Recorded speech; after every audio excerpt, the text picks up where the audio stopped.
Deixa eu te contar uma coisa bem importante que muita gente não vai te falar quando você estiver procurando o seu próximo veículo. Todos os carros quebram, absolutamente todos. E sim, eu sei perfeitamente que um carro novo vai quebrar bem menos do que um usado com 200 mil quilômetros rodados. Mas te prometo que tem uns carros novos, e nem tão novos, que são literalmente feitos para te fazer chorar, para te deixar arrancando os cabelos de frustração e para esvaziar a tua conta bancária na oficina mecânica.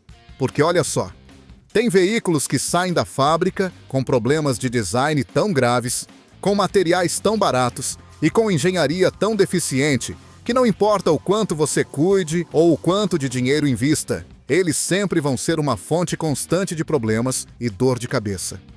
Hoje a gente vai falar sem filtro sobre os 5 veículos que você deve evitar a todo custo se não quiser transformar a tua vida num inferno automotivo. Esses são os carros feitos para durar bem pouco e que vão te fazer se arrepender profundamente da decisão de compra.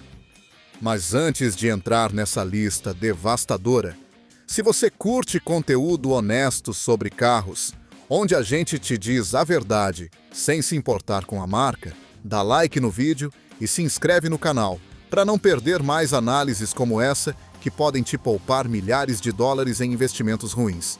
Agora sim, se prepara porque isso vai doer. Número 5. A Chevrolet Trailblazer de 2001 até 2008. A Trailblazer, cara. Sim, eu sei, se você me conhece, o mais provável é que isso te faça rir, porque eu pessoalmente tenho uma Trailblazer 2007 que com muito carinho chamo de tóxica. E por que você acha que eu chamo ela de tóxica, gordo? Sério. Essa picape dá mais trabalho do que quando a tua esposa descobriu que a tua namorada estava grávida, cara. O estranho e contraditório é que, no geral, os motores não são tão ruins mesmo. O Atlas 4200, que é os 6 cilindros em linha, é um motor muito eficiente, que se você mantiver religiosamente bem, tende a funcionar bem decente. E sim, tem seus probleminhas como todos os motores. Principalmente quando você faz reparos maiores, você se mete em problemas grandes com as correntes de distribuição. Mas no geral, eles puxam bem decente e aguentam bem as milhas altas. E o V8 é o mesmo caso. É baseado no LS, que a gente já sabe que funciona bem.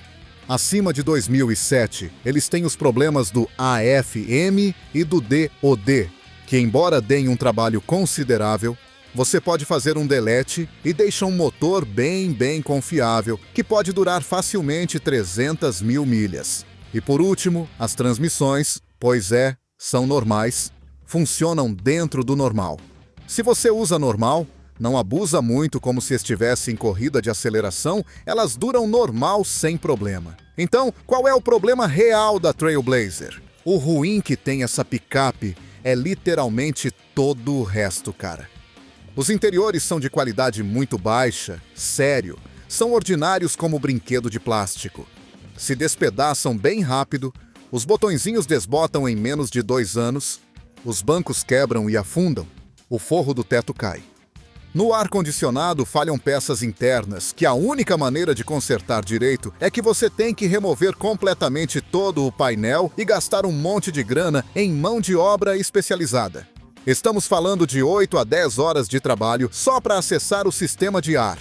Além disso, é bem conhecido em todos os fóruns de proprietários que o sensor do nível de gasolina tem problemas constantes.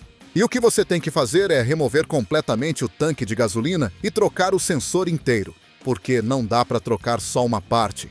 Além disso, se te cair uma 4x4, como no meu caso particular, conseguir peças do diferencial dianteiro vai ser praticamente impossível. É mais ou menos como se agora você quisesse conseguir peças de um Volvo ou de um Saab do início dos 2000. Simplesmente não existem ou custam mais do que o valor do veículo. E, no geral, se for o teu carro, do dia a dia, e você tem padrões normais de confiabilidade e conforto, não te recomendo de jeito nenhum. Agora atenção! O lance aqui são os teus padrões pessoais, porque com tudo isso que eu te disse, a caminhonete possivelmente vai continuar funcionando e você vai poder levar para todos os lados. Por isso você ainda vê Trailblazers brigando na rua quando já não vê outras caminhonetes daqueles mesmos anos.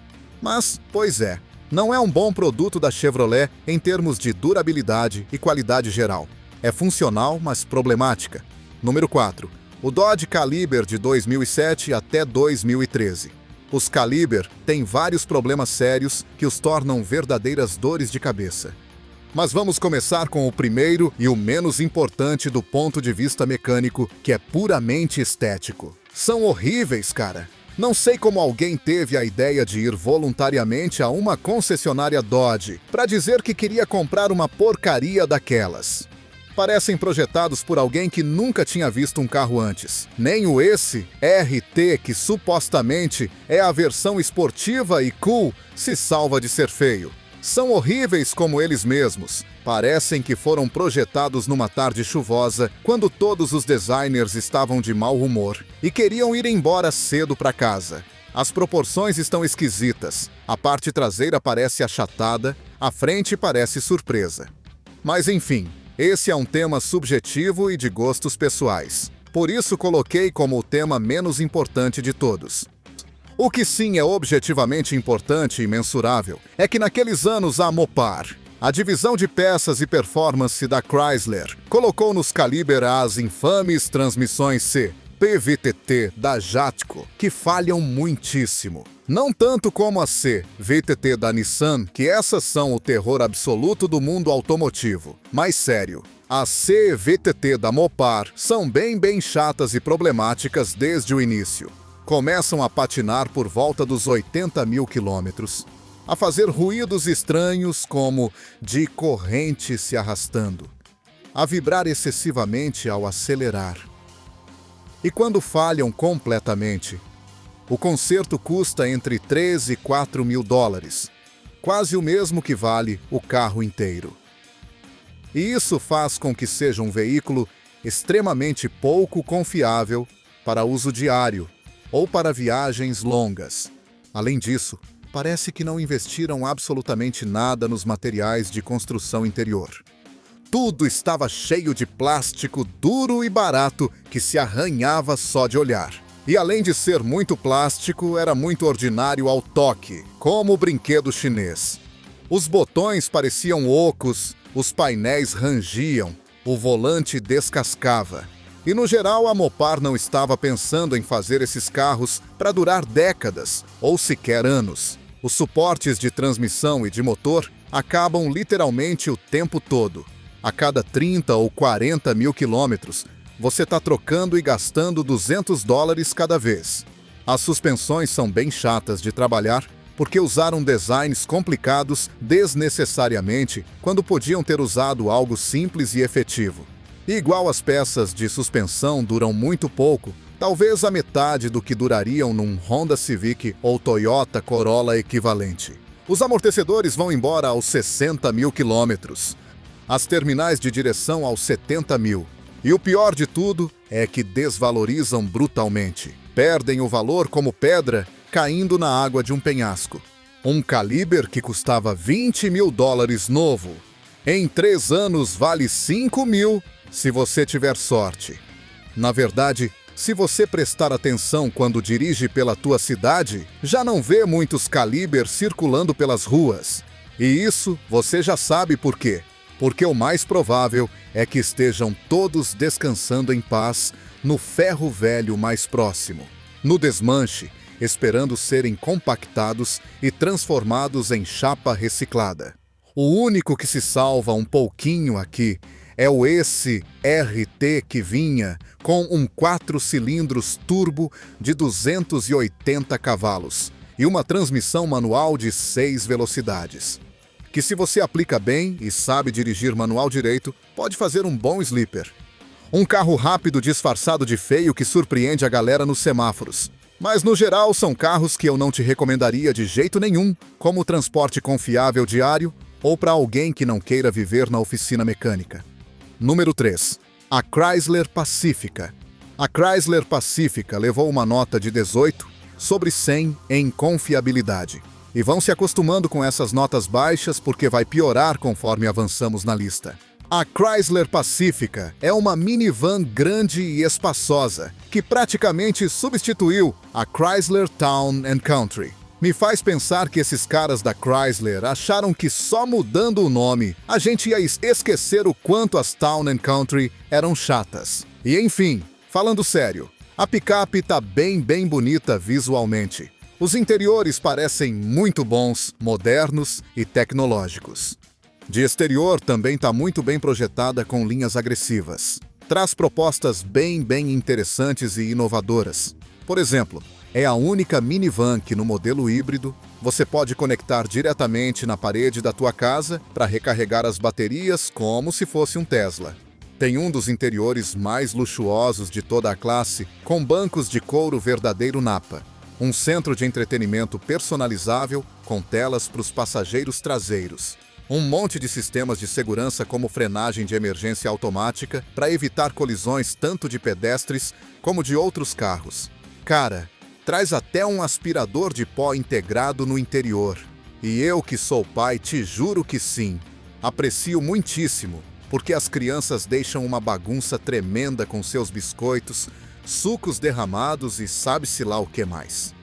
Tudo isso soa bem bonito no papel e no showroom da concessionária, mas é bem chata na vida real, sobretudo em temas críticos de motor, transmissão, sistema de tração e freios. E a versão híbrida é ainda mais chata, porque adiciona complexidade com baterias e motores elétricos adicionais que também falham.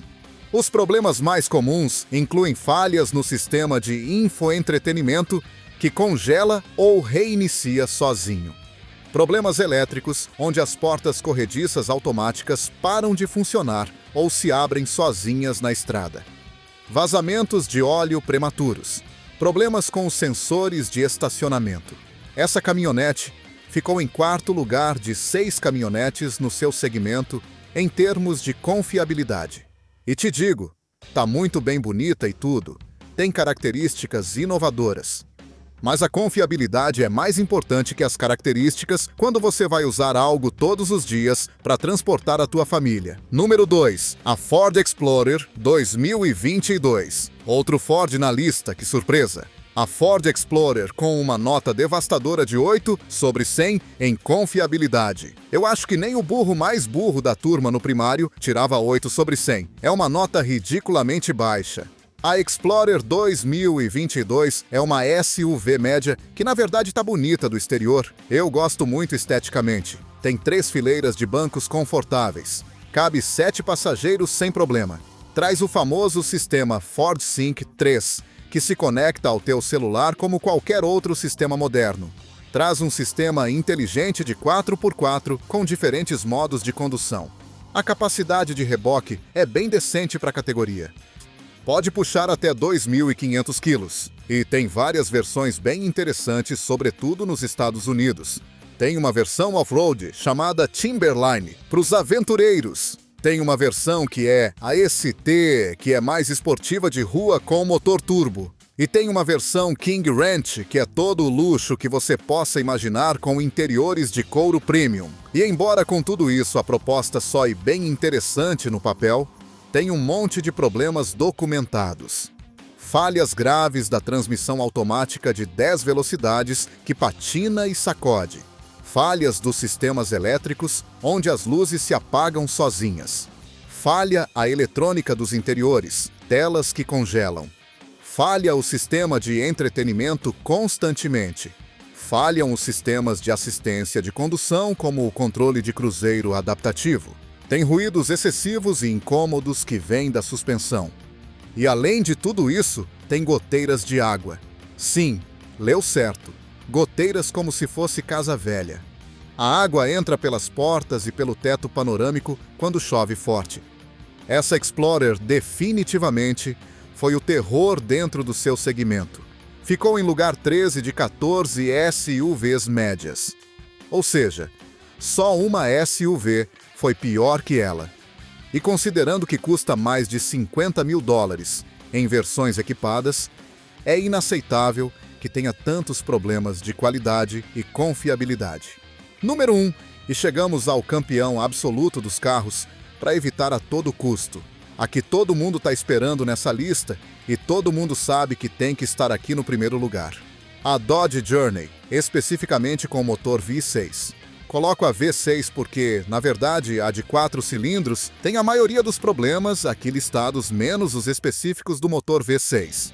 O que sim é certo é que a 4 cilindros, pois tinha potência muito baixa para mover aquele tamanho de caminhonete. Mal 173 cavalos para quase 2 toneladas de peso morto. Era como pedir para um cavalo puxar um caminhão de mudanças. E é que, na verdade, para mim, a Journey parece um produto conceitualmente atraente da Dodge no papel. Porque foi como fazer uma minivan um pouquinho mais masculina e menos mamãe para os que não querem admitir que precisam de uma minivan. Então tinha sentido comercial. Tipo, se for o teu único carro familiar, pois não te dá vergonha andar na minivan, galera. Digo, um que é cara e tem masculinidade frágil, aprecia essas coisinhas pequenas. Inclusive, a RT me parecia que estava bem bonita com suas rodas esportivas de 18 polegadas e sua grade agressiva estilo Charger. Ah, mas essa picape não tem algumas coisas ruins? Tem muitíssimas, cara. Falhavam até o ar que trazia dentro dos pneus. Otário! Porra, tá bom, não exagera tanto, se controla. Mas já agora falando sério, o que tem de ruim a Journey? Vou ter que ler do roteiro, porque sério são tantas coisas que não consigo aprender de cor, nem se quisesse. Então aí vai a lista completa do terror. Primeiro, tem problemas sérios com o trem de válvulas do motor V6 3.5. Os balancins destroem prematuramente os rolamentos de apoio, o que ocasiona que possivelmente o teu eixo de camis completo se destrua também em cadeia. Então, se te der bem, e você conseguir ouvir fazendo ruídos estranhos, tipo tique-tique-tique, troca o balancim rápido antes que seja tarde. Ou se não fizer a tempo e não prestar atenção, vai ter que trocar todos os balancins, todos os botadores hidráulicos e todo o eixo de camis completo do motor. Ou seja, praticamente o trem de válvulas completo do motor superior. Estamos falando de 3 ou 4 mil dólares em conserto mínimo. Próximo problema grave. A bomba de direção hidráulica falha constantemente por volta dos 100 mil quilômetros. E o mesmo, se não trocar rápido quando começa a bijaúques a fazer ruído de gemido, vai fazer com que a cremalheira completa de direção falhe também por falta de lubrificação. E uma cremalheira de direção completa custa o dobro que uma bomba simples. Próximo problema comum, a bomba d'água é bem comum que comece a vazar por volta dos 80 mil quilômetros. E se não perceber a tempo porque não checa o nível de anticongelante e não conserta imediatamente, você vai foder o motor completo por superaquecimento severo, gordo. Um motor novo ou reconstruído custa entre 5 e 7 mil dólares, dependendo se é 4 ou 6 cilindros. Próximo problema documentado. Os rolamentos dianteiros se desgastam prematuramente, muito mais rápido que em outros veículos similares da concorrência. E faz com que você tenha que trocar a cada 60 ou 80 mil quilômetros, quando em outros carros como Honda ou Toyota duram facilmente o dobro ou o triplo. Os rotores de freio se entortam facilmente pelo peso excessivo do veículo e o design deficiente do sistema, o que vai fazer com que você tenha vibrações incômodas e até perigosas ao frear. Você pode retificar várias vezes na torno da oficina, mas vai chegar o ponto inevitável em que vai ter que trocar muito mais rápido que em outros produtos da concorrência. Próximo problema grave documentado. Tem problemas eletrônicos sérios com o sistema de infoentretenimento que congela ou se apaga sozinho enquanto dirige. A chave inteligente deixa de detectar o chip de segurança e não consegue ligar o carro, embora a bateria esteja boa. Também falha a caixa de fusíveis principal e o relé da bomba de gasolina, com frequência alarmante.